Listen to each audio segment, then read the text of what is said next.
नाज़रीन, आपके सामने कुछ वीडियोस चल रही हैं। आप देखते होंगे कि यहाँ पर इंतहाई गंदगी, गटर, गलाजत और साथ साथ घरों में खड़ा पानी भी मौजूद है। ये कोई छोटे मोटे गांव या छोटे मोटे शहर की बात नहीं, सिंध के तीसरे बड़े शहर सखर की बात है। सखर बैराज कॉलोनी, जो कि सखर की सबसे अच्छी, साफ सुथरी और बेहतर रहायश गाँव में से एक समझी जाती है, वहाँ के इतने बुरे हालात कैसे हुए? इसका जिम्मेदार कहीं ना कहीं तो डिपार्टमेंट भी है, इरिगेशन डिपार्टमेंट, लेकिन इसका सबसे ज़्यादा जो कसूर है वो आता है इस शहर के मेयर का, बैरिस्टर अरसलान इस्लाम शेख। क्यों? क्योंकि अभी चंद दिन पहले ही उन्होंने बजट पास किया और बजट में अरबों रुपए रखे गए बहुत सारे कामों के लिए। शहर का फला काम, इधर रोड बनवाना है, यहाँ पे गली बनवानी है, यहाँ पे गटर लाइन डलवानी है। लेकिन बलदियाती निज़ाम की बात की जाए तो पीपल्स पार्टी, जो कि अपने आप को एक बहुत बड़ी पार्टी बताती है, बिलावल भुट्टो साहब कहते हैं कि हमारे पास बलदियाती निज़ाम है और वहाँ पे बहुत अच्छा सा काम हो रहा है। लेकिन सिंध का बड़ा तीसरा शहर और उस शहर की सबसे खूबसूरत कॉलोनी के हालात आपके सामने हैं। इंतहाई गंदगी, गलाजत और घरों में खड़ा पानी।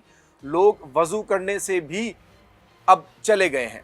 मसाजिद का ये हाल है, घरों का ये हाल है। और ये सब वो लोग हैं जो पीपल्स पार्टी के बहुत बड़े वोटर्स हैं। सालों से, सदियों से ये पीपल्स पार्टी को ही वोट देते आ रहे हैं। लेकिन अब इस मेयरशिप और इस बलदियाती निज़ाम की हालत देखें कि यहाँ पर गटर खुलवाना एक अजाब बन गया है। अभी मानसून शुरू नहीं हुआ या मानसून शुरू हो चुका है तो अभी तक बारिशें सिंध में नहीं हुई हैं। तो जब बारिशें होंगी तो आप सोचेंगे क्या हालात होंगे। अभी ना वहाँ बारिशें हो रही हैं, ना ही कोई और मामलात हैं, ना ही पानी का बहुत ज़्यादा बर्डन है, ना ही पानी का बहुत ज़्यादा इस्तेमाल किया जाता है। लेकिन फिर भी उस सब के बावजूद ये नई गटर लाइन्स है जो कि कुछ साल पहले डली थी, उनमें सफाई ना होना, उनमें रेत का भर जाना, मिट्टी का भर जाना और कोई प्रॉपर देखभाल नहीं, गटरों के ढक्कन मौजूद नहीं है, उस सब की वजह से ये सारे मामलात होते हैं। और सवाल ये उठता है कि पीपल्स पार्टी, जो कि दावे करती है कि हम एक बहुत बड़ी जमात हैं, बहुत बड़ी पार्टी हैं, तो उसका ये अरबों रुपए का बजट हर साल कहाँ जाता है?